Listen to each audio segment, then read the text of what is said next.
మిమ్మల్ని ఏమైనా అబ్యూజ్ చేశారండి? మీరు చెప్తారా అసలు ఏమైనా అబ్యూజ్ చేశారు?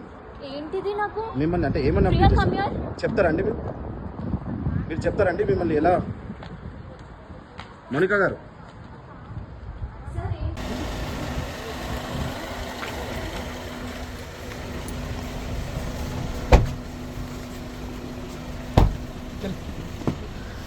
డోర్ తీయకండి బస్.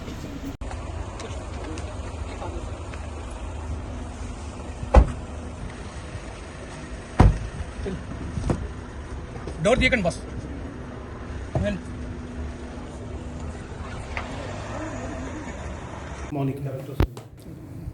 నార్సింగి పిఎస్ పరిధిలో ఒక అమ్మాయి ఇచ్చిన కంప్లైంట్ మీద విచారణ జరుగుతూ ఉంటే, ఇన్వెస్టిగేషన్ జరుగుతూ ఉంటే ఆ క్రమంలో అక్యూజ్డ్ సంపత్ వినయ్ అని చెప్పేసి అతన్ని అప్రహెండ్ చేయడం జరిగింది. ఆ క్రమంలో అతని దగ్గర అతను ఉన్నది వాళ్ళ బ్రదరు యూట్యూబరు పేరు షణ్ముఖ్ అని వాళ్ళ ఇంట్లో ఉండడం చెప్పి తెలిస్తే అక్కడ పోయి అప్రహెండ్ చేయడం జరిగింది. అప్రహెన్షన్ క్రమంలో అతని దగ్గర ఈ అఫెన్స్ కన్ఫెషన్ చేస్తూ అతని దగ్గర కూడా వేరే దాంట్లో కొంత గాంజా దొరకడం జరిగింది.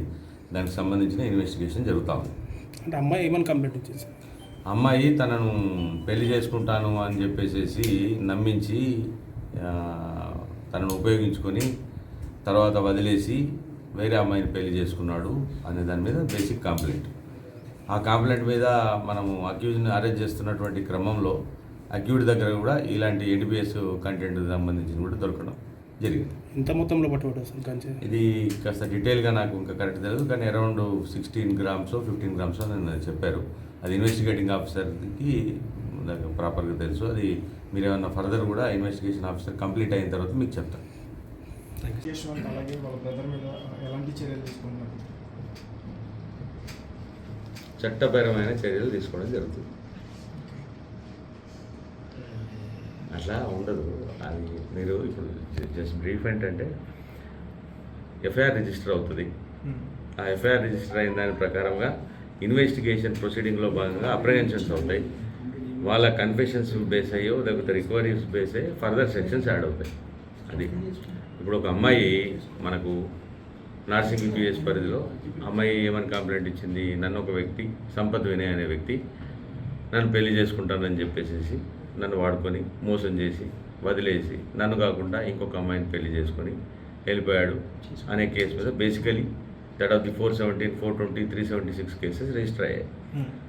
ఆ ఇన్వెస్టిగేషన్ క్రమంలో భాగంగా అట్టి వ్యక్తి ఒక ప్రాంతంలో ఉన్నాడని చెప్పి తెలిసి ఇన్వెస్టిగేటింగ్ ఆఫీసర్ అక్కడికి వెళ్ళగా ఆ క్రమంలో అతని దగ్గర కొంత గాంజా కూడా ఉన్నట్టు తెలిసింది.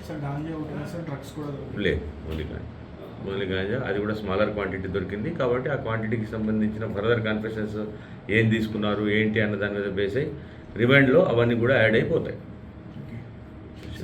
ఒక క్లిప్ కూడా బయటకు వచ్చింది సార్ అమ్మాయి. ఇంకా నేను basically I'm not the investigating officer here in this particular case. ఈ కేసుకి సంబంధించిన ఇన్వెస్టిగేటింగ్ ఆఫీసర్ దగ్గర నుంచి ఇంకా ఫీడ్బ్యాక్ తీసుకోవాలి.